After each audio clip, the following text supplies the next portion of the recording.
And welcome back to the PD Football Podcast. My name is Presh. My name is Darren. And how are you doing today? I'm good. Not too fatigued today, so Damn. a little bit of a different Things answer. are off. Everything is off balance now. Everything's off balance. Yeah. I don't know if it's the coffee. I didn't get much sleep, so it can't be the sleep. But I feel okay. What about you? I'm good. My granddad has been having some problems with his eyes. Oh, they wouldn't know, but The listeners wouldn't know, but yes. So I took him to the surgery, and I've just been chilling in the hospital all day. Not like for is surgery. he back home now? Yeah. He's here. I'll go have a chat with him when we're done here. Yes, but so yeah, it's been quite a boring day for me. I've just been walking around the hospital. That's not. It's boring, I guess, but you're taking care of your family. You're doing the important stuff. You know? Yeah, sure. But I'm just saying, just because it's important doesn't mean it's fun. It's not entertaining. Yeah.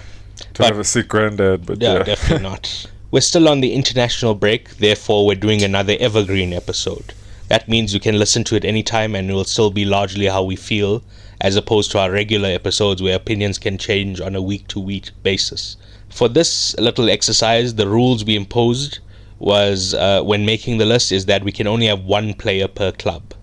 However, with this rule, we did some, let's call it, creative accounting. Bending. Yeah, bending, yeah. Rule bending just to fit certain people in, so we'll see how that plays out.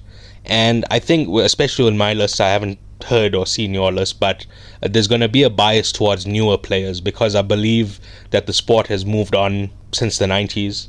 So I think I also had I had a balance of new and old. I do as well. I have older players, but I'm just trying to say that, if you're thinking, oh wow, this list is very new, or there's a bias, that I'm explaining why. Yeah, that's I would agree that the level is harder now, but I also selected a lot of players based on how I think they would have been coached in the modern game if they had come around. All right. So do you want to start, or is there anything else you want to say before we begin? No, not much. We can start. Okay. I assume we're going to do the same thing as last week, where I give one pick, you give one pick. But if we have the same pick, we'll just speak about it together. Yeah, we'll speak about it together. But I guess... First of all, which formation did you set your team up in? 4-3-3.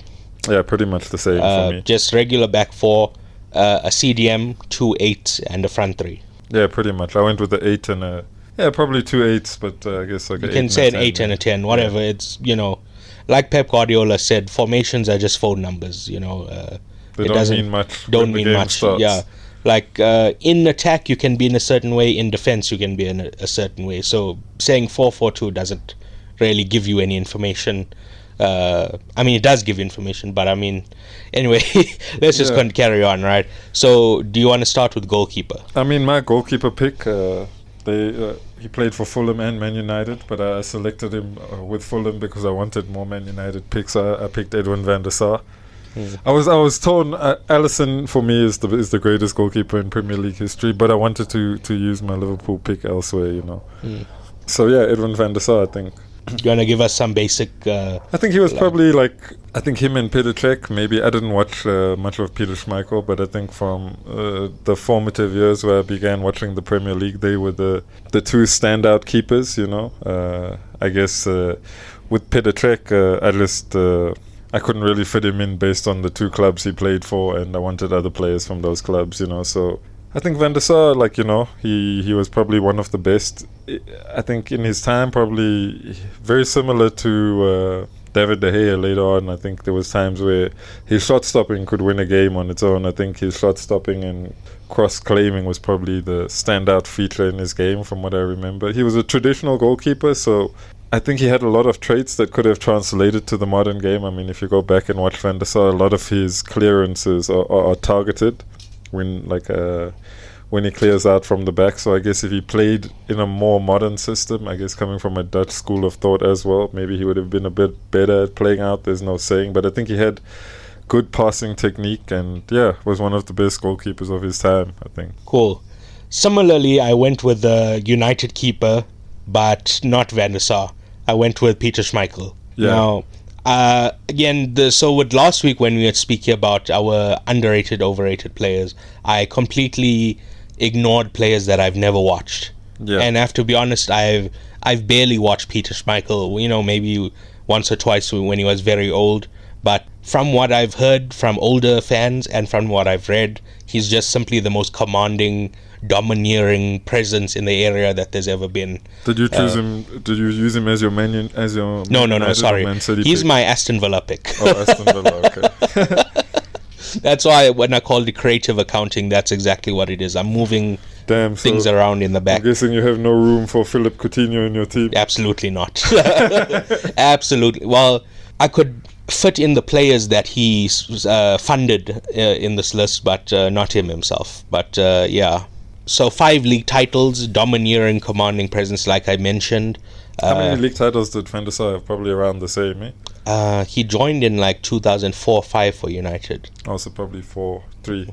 Yeah, so I don't think as much as Schmeichel, but the amount of winning played a small part in my decision, but it's more about how people speak about him and how he changed the goalkeeper role.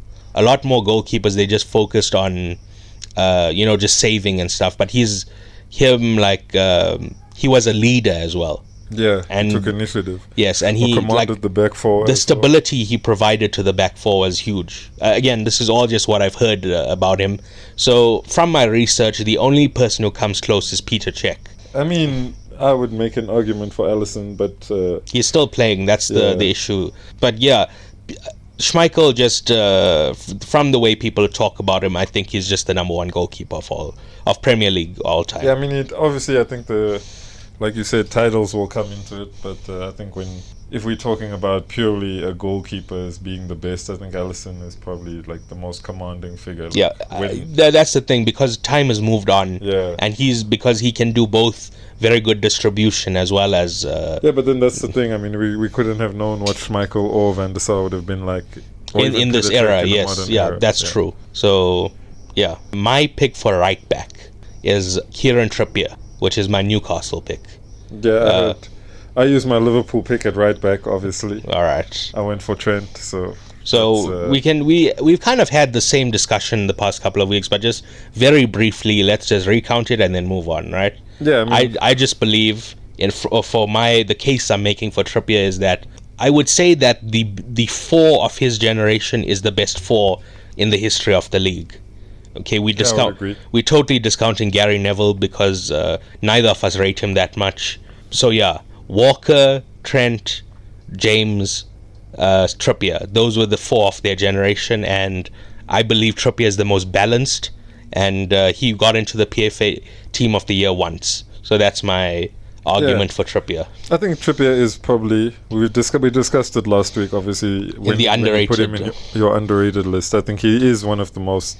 Traditionally speaking, he's a lot like Ben White. Like Ben White today, I guess you would say he's probably, in terms of a complete profile at right back, probably the best in the league right now. He does, in that he's a defender first, So, but he still has a wicked cross on him. Like, he got quite a few assists. Yeah. His dead ball distribution was really good as well. I mean, he scored quite a few free kicks. So, yeah, I mean, Trippier, I think he's a good pick. Like, just me, Trent is one of my favorite footballers ever. Like, I think if I had come around watching football now, he's the type of player that would have made me want to play. So it could be a personal decision. I know there's been games where he's shocking defensively. You would know better than anyone, but I just love him as a player. So that's the basis of my decision. I love his passing. I think the amount of gameplay he can generate within like seconds or a moment, even if he's done nothing in the whole game, it's really it's only probably matched by a player who'll probably be in both of our midfields, but I think he's one of my favorite footballers of all time, so I used my Liverpool pick for Trent at right back. Alright, do you want to give us your first centre back pick? My first centre back pick, I used Southampton, and I went with for me the best defender I've ever seen in my life, Virgil van Dijk. So I would say I watched maybe Nesta and Maldini at the end of their careers, so I wouldn't have seen their prime where everyone spoke about them. I watched a lot of John Terry, I watched a lot of Rio Ferdinand.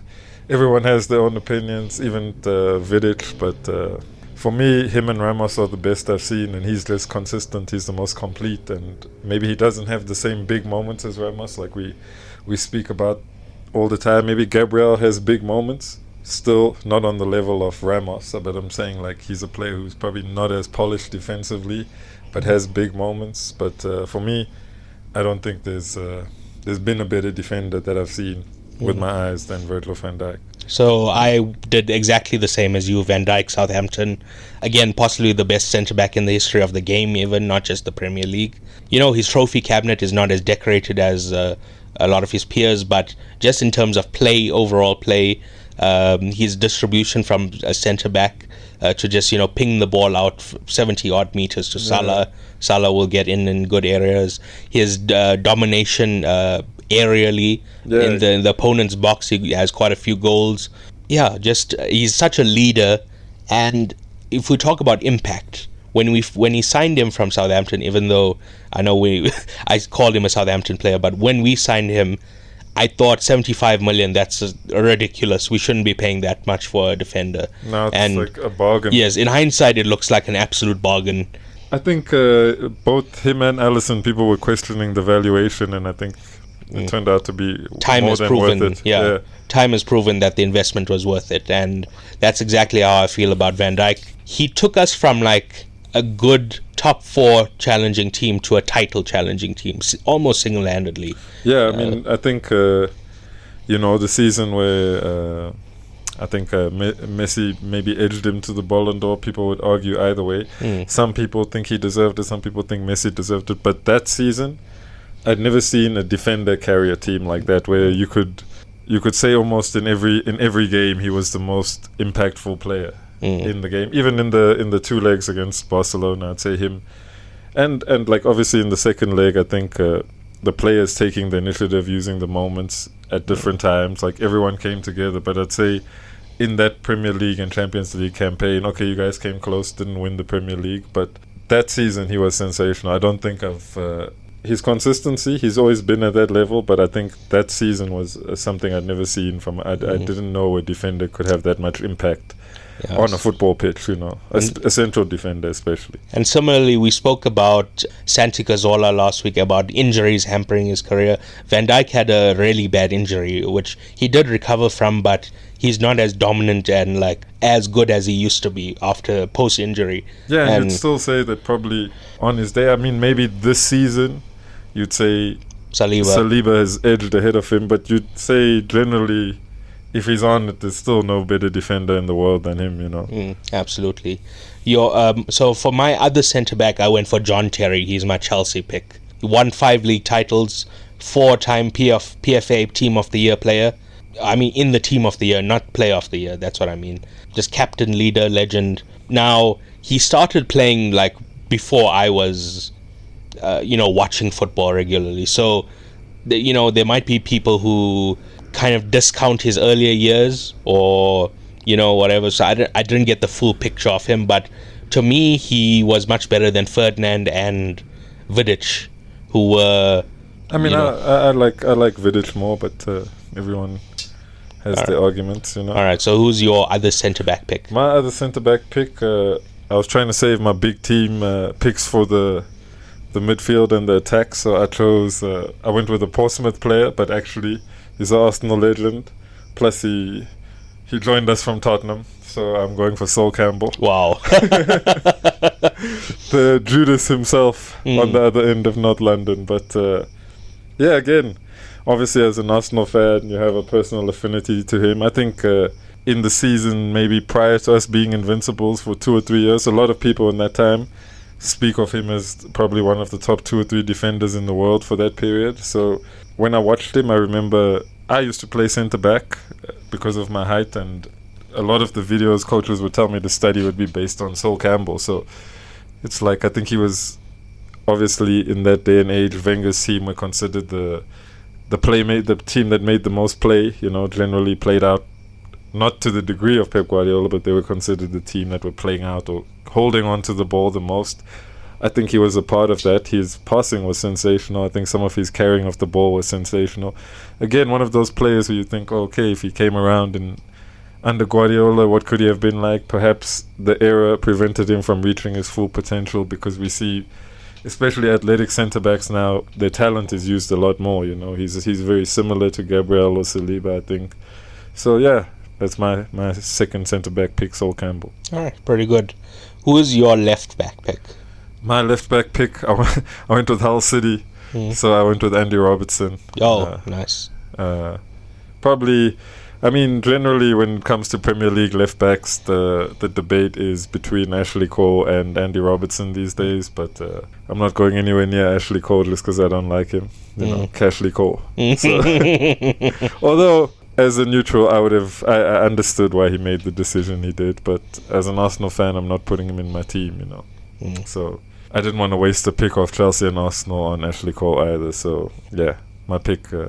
Any other like stats or anything you want to say? No, I mean obviously I think there was the season you guys were challenging Man City, or the 3 or 4 seasons where his defensive and his attacking numbers were crazy. I think there was a time him and Trent both had over 12 assists in a season, which was again crazy, especially considering that he had to do a lot of defensive covering for, you know, I mean, we speak about how much Trent pushes up and vacates space, which means a player like Andy Robertson or one of the midfielders has to constantly make adjustments and be aware of what's going on. I mean, it helps, again, playing next to probably the best defender and goalkeeper in the history of the league as well, you know.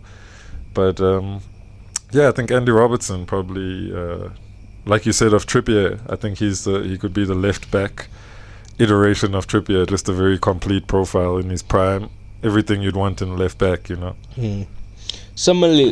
Not similarly, in fact oppositely. I didn't know who to pick for this team. I didn't want to use my big team picks for this, and I forgot that Robertson played for Hull. So the guy I picked was Leighton Baines for Everton. So really good.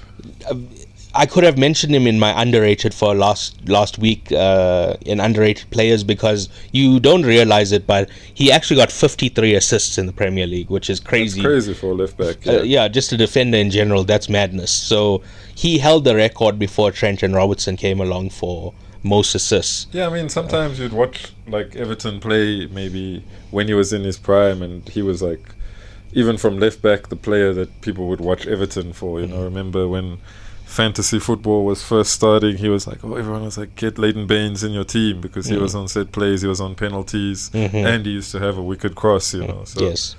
Yeah, so I think perhaps I would go with Ashley Cole if this were I think he would generally be considered the best left back. But for the purposes of this list, I've chosen Leighton Baines, and I think, you know, all in all, they might give each other a good run for their money. Probably Ashley Cole will come out on top, but it's not as big a gap as you think. It's not as definitive as people think, yeah. So, CDM, who did you choose? Wait, sorry, did you choose a left back? Oh, yeah, Robertson. Yeah, right. CDM, who's your choice? My CDM pick was from Leicester City. For me, the greatest holding midfielder in the history of this league, N'Golo Kante. I think I would like always when people talk about Arsenal could have signed Cristiano Ronaldo, Wenger didn't sign him, or Wenger could have signed Riyad Mahrez, Wenger could have signed Yaya Toure. The most regret I have for signings that Wenger didn't follow through on is N'Golo Kante. You know, I think the way he elevated Leicester and then Chelsea and then even the French national team all in the space of 5 years, it was a sensational peak for a holding midfield, especially just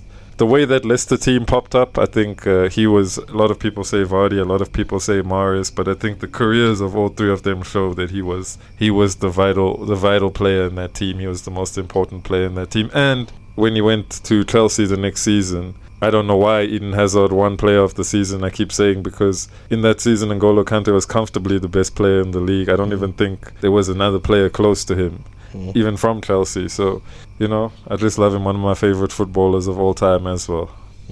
Absolutely. I also picked Kante for Leicester as my CDM pick. I just think it's an obvious one, just a pretty easy give me. But if we had to think about other options, I don't like... Older football fans have spoken about Makelele, about Roy Keane, Vieira as potential CDM picks, and I've seen Kante play, and I don't think any of them would be, you know, again, I didn't watch the rest of them, but based on how they're spoken about versus what I've seen with Kante. I mean, I've watched a lot of Vieira games because like you have access to them. You sometimes go back and watch old Arsenal games, but I don't I just, again, for me, in the history of football, at least as long as I've watched, that position for me is defined by two players, Sergio Busquets and N'Golo Kante. They both play it in different ways, but that's the peak of the holding midfield for me. So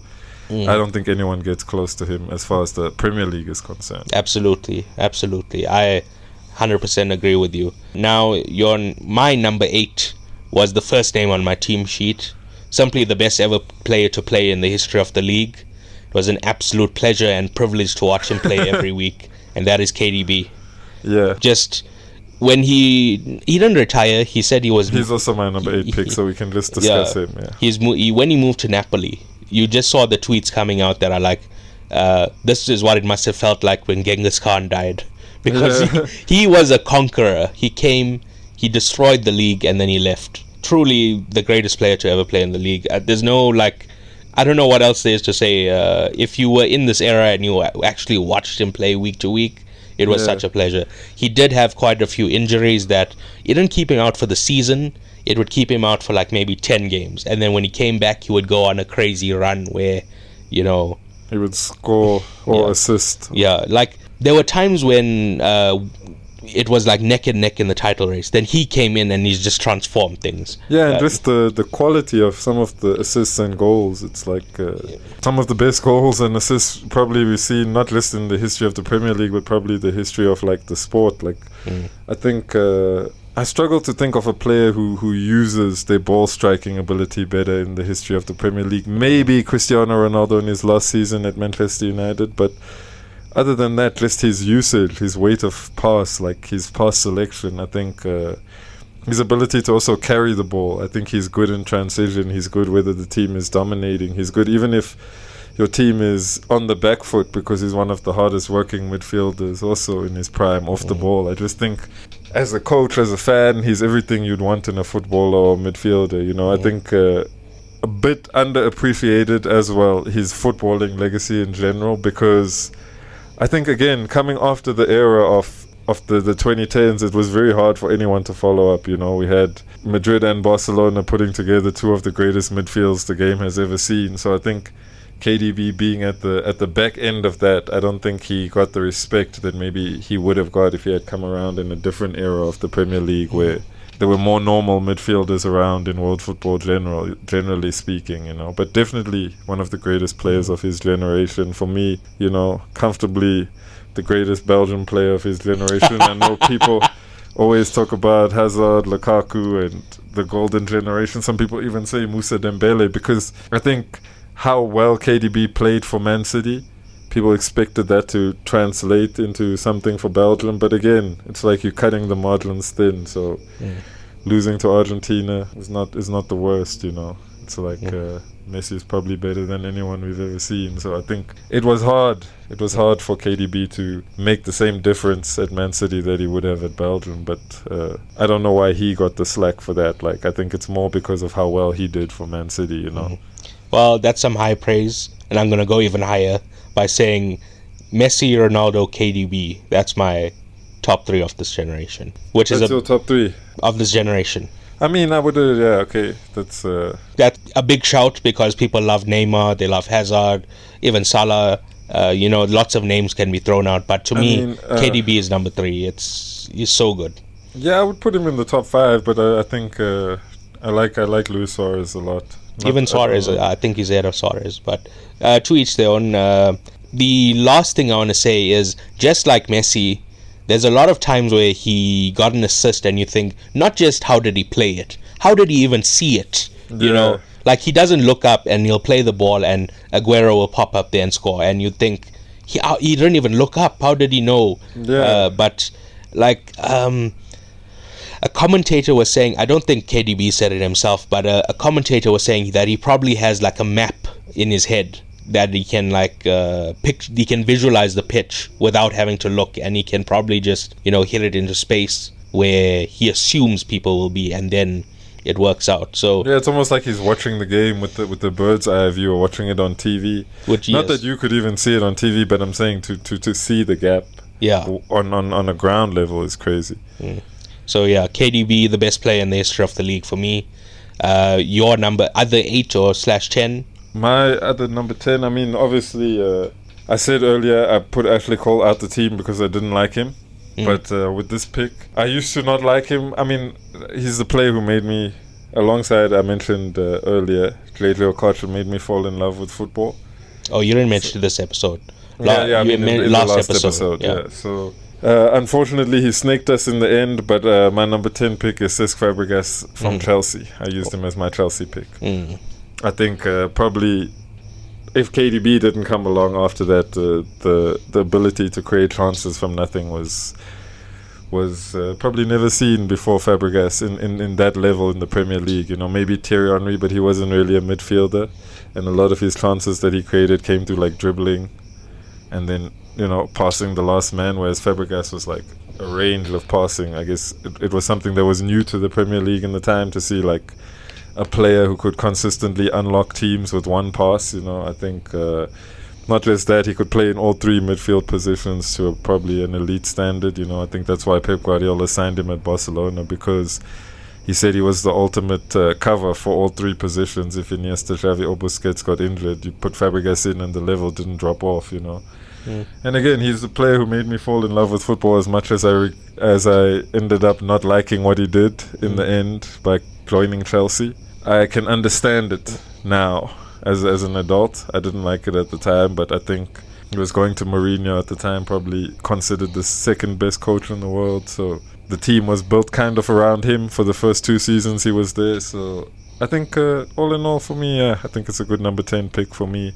Him and KDB together, I think the interchangeability, having Kante to protect them, it makes sense as a midfield. You know, they can both play 8, they can both play 10. Something you didn't mention, I just thought about it as you were speaking. You said he could play any midfield position. He also played false 9 for the Spanish national team, where they won the Euros in 2012. So that just shows his versatility even more. You know, he could just do anything everywhere. So yeah, top player. I agree with that. But he wasn't on my list, so I don't agree with that. I mean, I would assume there's a Liverpool. There's a little bit of bias. I'm not going to say. Yeah, there's a little bit of bias in here when I pick Steven Gerrard as my other 8. Just to me, a midfield dynamo. He could once again play most positions. Sometimes, like, I recall a game where I think it was like John Arnorisa or something. The left back got a red card, and they slotted him at left back, and he did a job. And it's like, you know, I would say he is probably the most complete footballer the Premier League has ever seen, definitely. Now, obviously, it's a shame he never won the league, but he was in the PFA Team of the year many times, 5 times, and he won PFA Player of the Year 1 time. So a sensational footballer again. The only reason I didn't pick him in my team was just because Trent is like another player who made me consistently watch games to watch him. So it's the personal thing, but. Again, I would say Steven Gerrard is the most complete midfielder. Like, again, like I think Cesc Fabregas and Kevin De Bruyne are equally complete. I don't think they have the same level of athleticism, but I don't think Gerrard had the same passing range of either of them, you know. So well, not power, but ability to create. Yes, I was going to say that. Not range, but ability to create. So it can be argued either way, but yeah, I think he just missed out because I love Trent. But definitely for me, probably the greatest Premier League midfielder of all time, definitely. Yeah. So we were speaking about like other people who might get in. Well, after KDB, sorry. Yes. So like with goalkeeper, we said Schmeichel, but it could also be Cech. Are we leaving anyone out of the 8 argument? I know Lampard and Scholes, but they don't really come into my thinking at all. Is there anyone else that you think we should give a shout out to or something? I mean, like I said, I just think I really liked Michael Essien's peak as a holding midfielder. I think 04, 05, 05 or 06, that Chelsea team was probably the most difficult team to beat in the history of the league. I think they lost 2 games over 2 seasons in the league, so sensational record. I think, I think he deserves an honourable mention there, I would say. There's probably quite a few players, I don't like him, but I think Bernardo Silva deserves a bit of an honourable mention. I think especially in the big moments. I think best ever 11, I don't think. I wouldn't say the best ever 11. I would even put David Silva ahead of. Yeah, I was going to say David Silva, Patrick Vieira, who we mentioned. I think Roy Keane, I didn't watch much of him, but I know a lot of coaches have said he kind of redefined the holding midfield position in the modern game, and a lot of players built the blueprint around him, so... I mean, I'm sure there's players we're missing out, but I'm pretty happy with my selection so far. I think Luka Modric could be, but he was. It wasn't really in this league. Yeah, exactly. So those are our midfields, and we did our defenses. Now we're getting into our attacks, and I think based on what we've both said so far, I think we have the same attack. Do you want to start with your right wing? My right wing was Cristiano Ronaldo. That's my Manchester United pick. Same. Yeah, so I mean, obviously, probably one of the top 6 or 7 footballers to ever play the game. I think the infancy of him becoming a GOAT level, as people say, was at Manchester United. I think his last 2 seasons were very, very much like everything you'd want out of a Premier League winger. He was the perfect Premier League winger. Goals, assists, making things happen from nothing. I think the double winning season, a lot of games he carried Man United through on his own. I don't think they were as great as the record books remember them as. I don't think they were as that. They managed to stay in games, and then Ronaldo tilted the balance in their favour. Obviously, I think the speed, especially his speed, his ability, his technique to control his speed, the way he manages his body, definitely, I think it'll be hard to leave him out. You might not like him. I think neither of us really like him as a person. So, I mean, we've been here having much joy that in the end Messi's kind of walked over him in the debate, but there's no walking over Ronaldo. What he's done in his career speaks for itself. I think one of the greatest players to ever play the game, and for me, he deserves a spot in the team. I had to find a way to put him in, so I used my Man United pick on him. Same. I could have done Salah for Liverpool and Scholes for United, but I chose Gerrard and Ronaldo because a little bit of nostalgia played a part, because even though he was against us, that era of the Premier League was so fun and so was when, I guess... everything was like free flowing, I wouldn't say it's as fluid. Like today, I guess you get more fluidity within the structure, players swapping positions. But the chaos, that was the most chaotic era. And I think it allowed, like we were saying earlier, it allowed the individual talents to come and make a difference, Yes. Now, you were saying that the infancy of his GOAT debate was at United. I would say I liked him more at United than at Real Madrid because he had a dribbling bag. At Madrid... maybe early on he did, but in his prime years not prime, what would you call it, his most successful years at Madrid, he wasn't dribbling, he was just scoring, and people would say stat padding. So whereas at United he was all over the pitch, he was dominant, he would run down the wing and just tear you apart. I mean, I guess he picked up a lot of injuries when he got to Madrid. To be fair, yes, had to reinvent his game, and he reinvented it well. To be fair, that is true, but I'm just saying I preferred him much more at United. And people, just because of his Madrid career, people don't really remember that United time anymore. That, plus he came back to United, and that is what people kind of remember now. But I mean, even in that time, he was the best player for the 6 months or so that he was there, I actually totally forgot that he came back to the league. When I was doing my research, I'm like, oh shit, he did. So maybe... Scored a hat-trick against Arsenal. Maybe that should be a point against him, his second stint in the Premier League, but even then, I still feel he's, quite... It wasn't a bad stint for a 38-year-old. Of course not, so, I think in a lot of ways, he kept them, he was the reason they managed to get in Europe that season, Yes. Any special mentions at right wing? I think the obvious one is Salah. Obviously Mo. And people are going to be like, oh, he's even more underrated because you're not putting him on the list or whatever. Yeah, but I mean... just like we mentioned last week in the overrated, underrated episode, I feel he's a little bit overrated because the system that Klopp played to his strengths. Whereas there's other players who shine despite their... being played out of position or not having ideal circumstances. So this season when Slot changed tactics and Salah had to play wider, he's been much worse. And that loss in confidence has led to like a dip in form. A dip in form. So, other players didn't go through that, and it's just because Ronaldo is so great, that's why Salah can't get in. But yeah, I mean, his numbers also speak for themselves. I think Salah is one of those players who's like he gives you output or he doesn't give you anything, but he gives you output enough for you to consistently. He'll give you like output 70% of the time, which is crazy. Yeah, which is, that's ultimately what you need in the game, It's like output matters more than anything. People can say, where's the big moments, whatever. I mean, you can make that argument against anyone because, okay, what are the big moments? Again, people always say Hazard is a big game player. That's what they define him as. But those big games are exclusively in the league. I mean, we said that last time. Well, for me, the big games are the Champions League.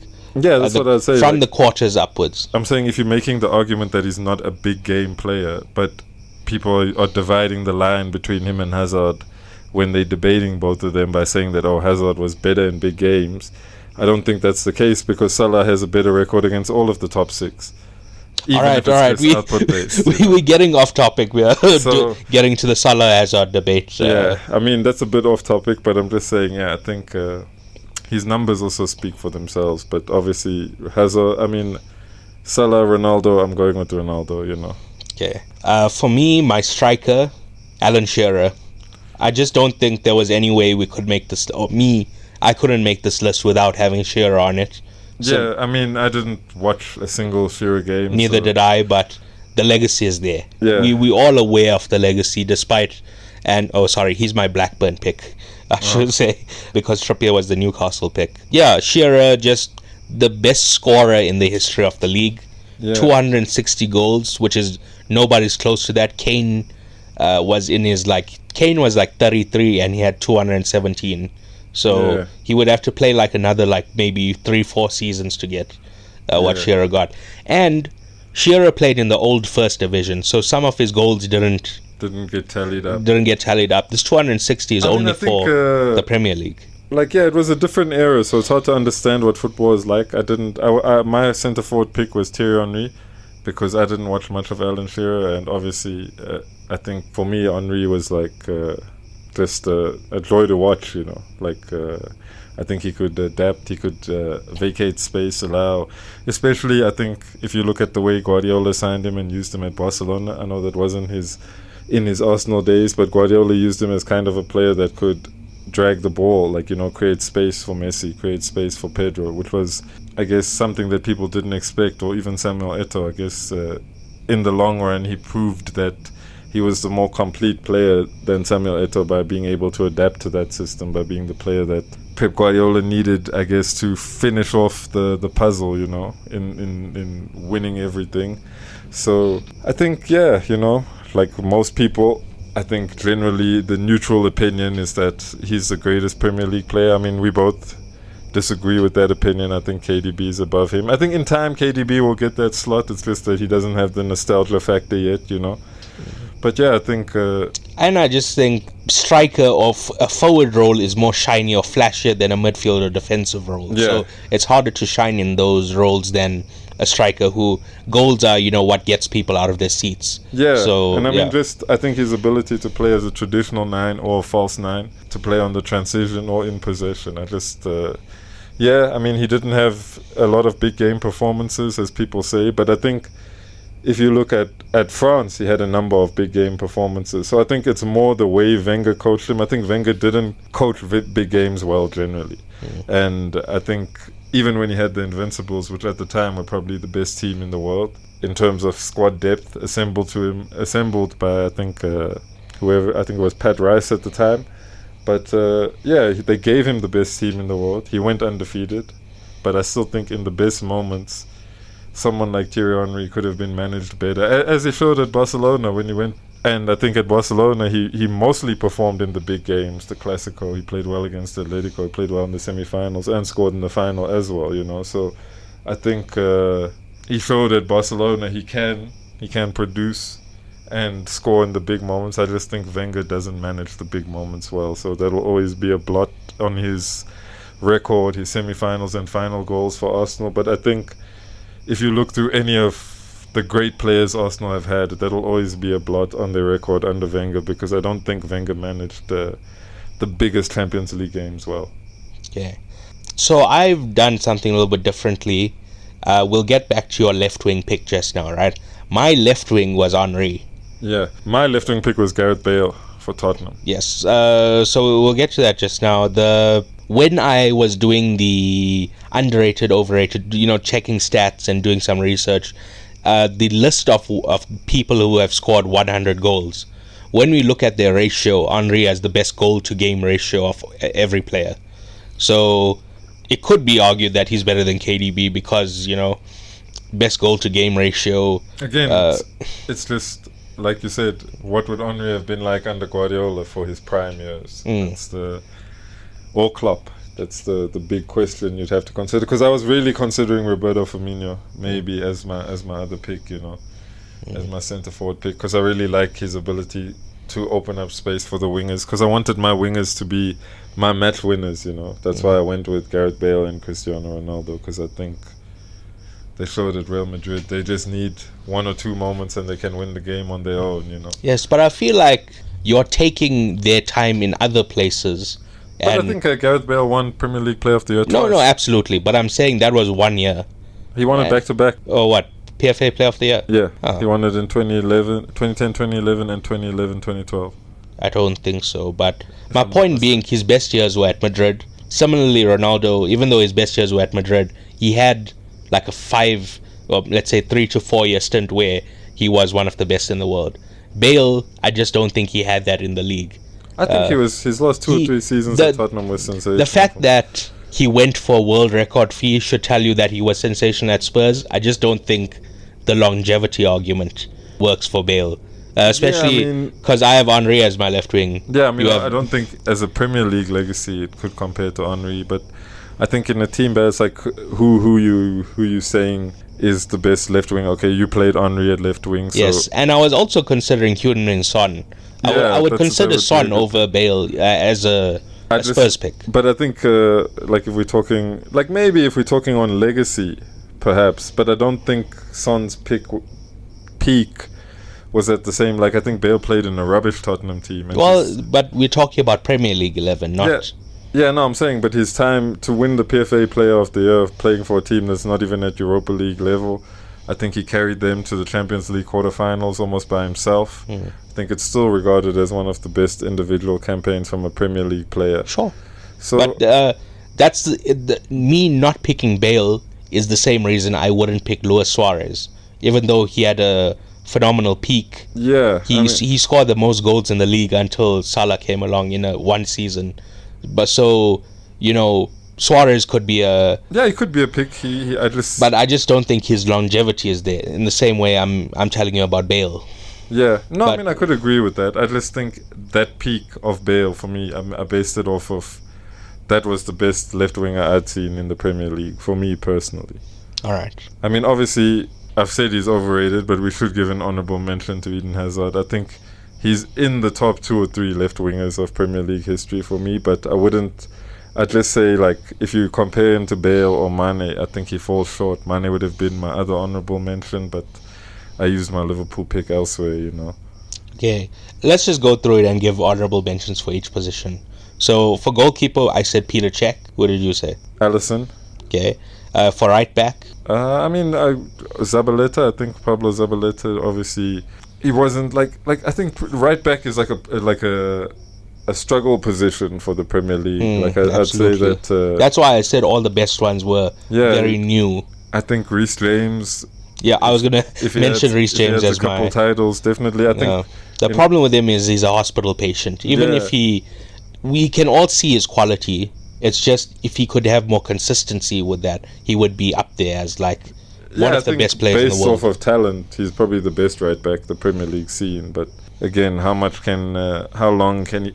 even if he kept that peak going for a season, I might have selected him, or a season or two where you could say, oh, okay, Reece James just fucked it up for that season or something, But it's like a half season here, and then he comes in and Chelsea unplayable for a little while, then he drops out, and then he comes back and he's being played in midfield and all over, which is not his fault, but speaks more to his versatility. But definitely he deserves an that's actually a positive. Yeah.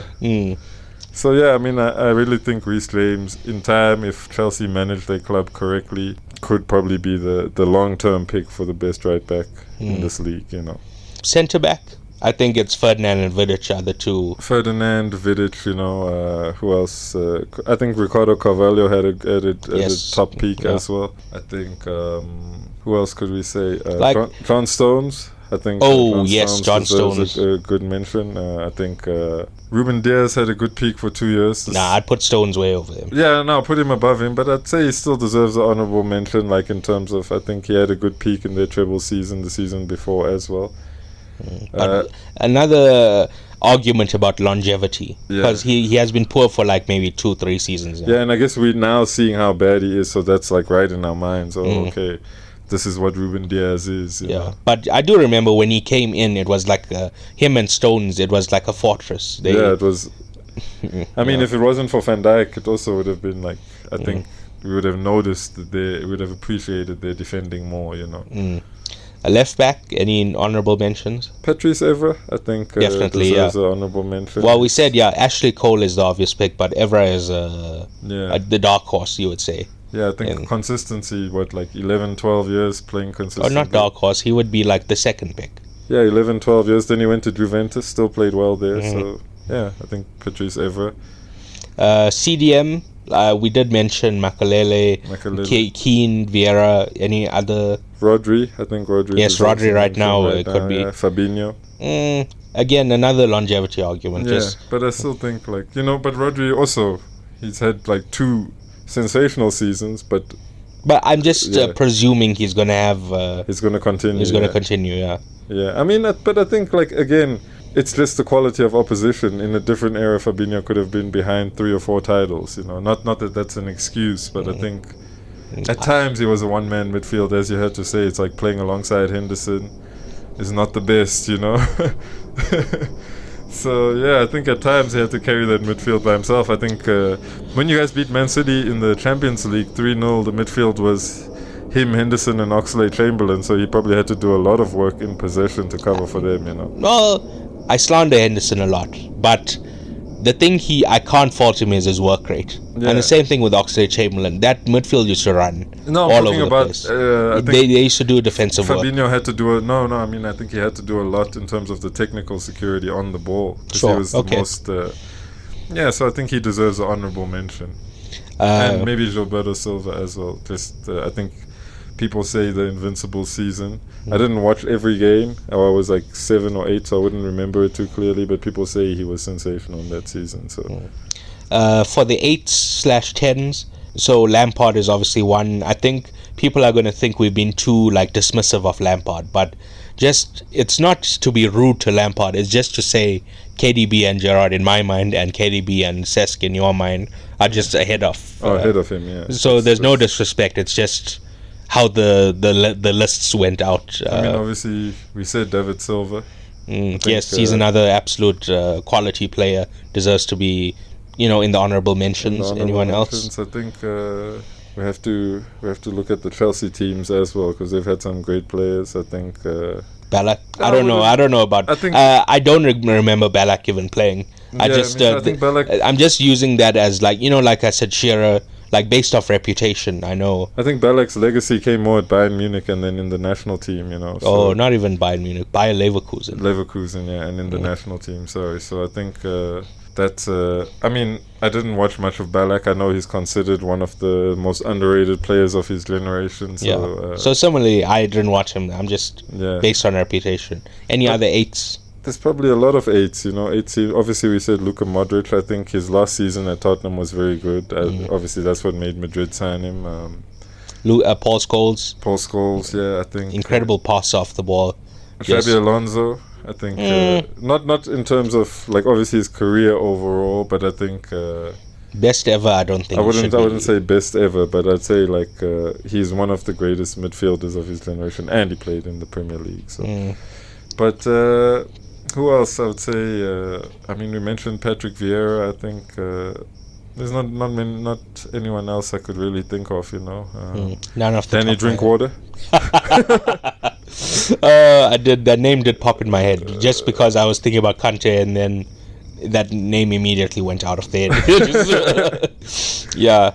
Right wings, we said Salah as a honourable mention. Any other right wings that I think the two of them are like so far ahead of everyone else. It's like it's hard to get another honourable. I mean, you know, honestly, I think just off of me liking them as a player, but they used to play on either wing. I like Leroy Sané. I think he deserves an honourable mention. You know, Sané was another guy I used to be scared of when he played at City. He was so devastating. Like his long shots, crazy. And then his ability to like weave through tight spaces in the Premier League. I think he was the best at it for a long time. Maybe again, you know, people would say Hazard, but I have no idea what happened to him at Bayern though. Yeah, like he just all his talent was just stripped. You know, like Space Jam. Yeah, where those guys, they touch the ball and they take Michael Jordan's power away. Yeah. That's what happened to Leroy Sané. Like faded away. He touched the football and other monsters touched that football and took his power away from him. I really thought. I mean, I still think if he stayed at Man City, he really goes on to a different level. But can't live in the past, you know. He's made his choices. So. Any other right wings? Jared Bowen. You didn't bring him up. I mean, I don't know about the greatest ever, but wow. Okay. I mean, then we'd have to get into like looking at who are Roque Santa Cruz. Maybe okay, man, don't be disrespectful. Roque Santa Cruz and Jared Bowen are not on the same level. But Bowen is much better than Roque Santa Cruz. No, I'm saying who do we get what into? What the fuck, man? How can you do this? Honourable mention because he still had one of the best individual seasons in Premier League history. Okay, whatever, man. Carried Blackburn to the Europa League. Any honourable mentions for striker? I would assume Harry Kane.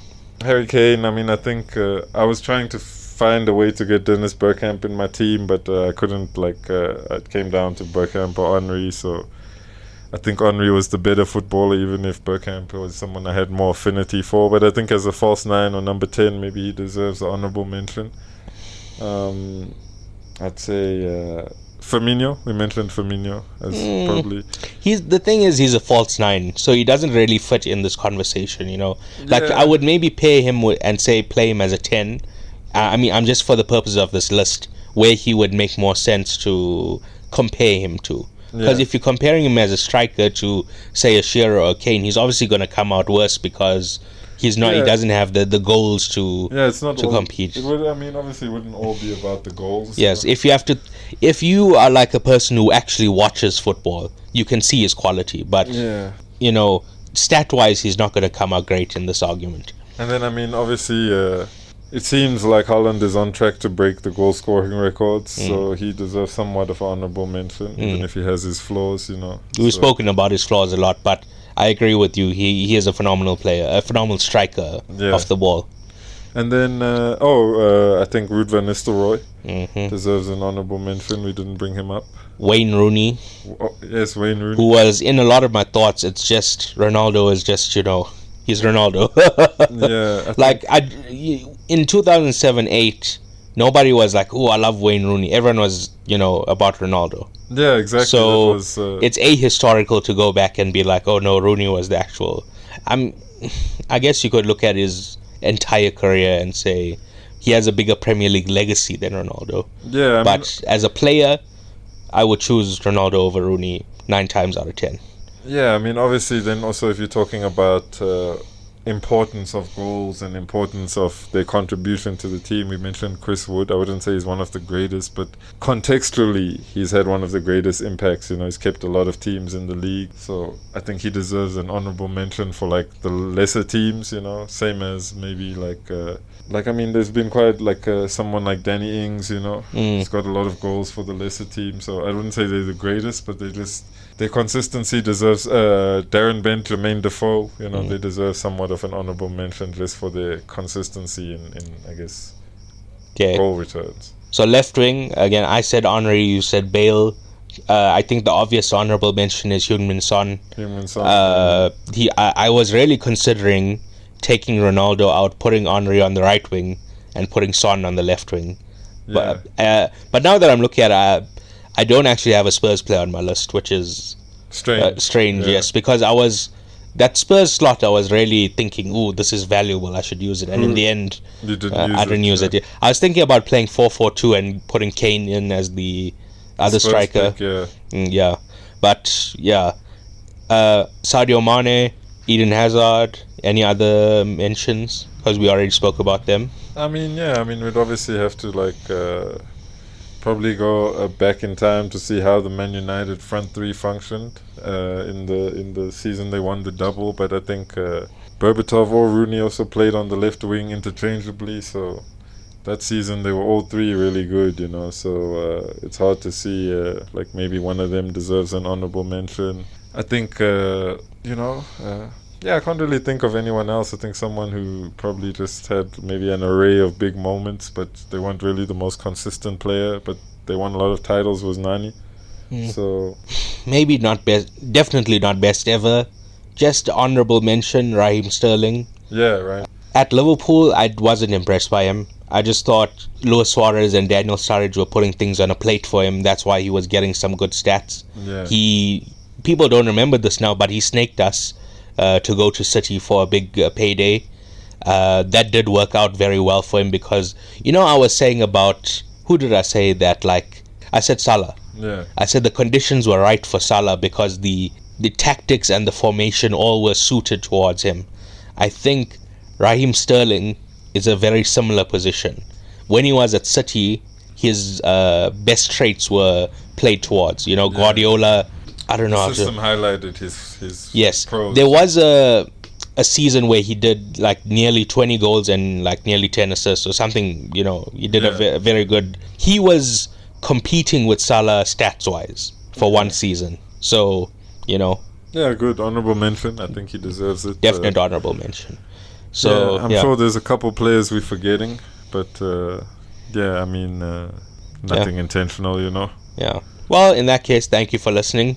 Please remember to rate, review, subscribe, give a like, etc. Importantly, it needs to be a 5-star review. You can find all our links at pdfootball.com. That's the letter P, the letter D, football.com. Please tell a friend, tell that friend to tell a friend, tell a family member. And goodbye. Leave us some comments. Yes, definitely. No racism, please. Definitely no racism, but leave us some comments, please. All right, cheers. Peace.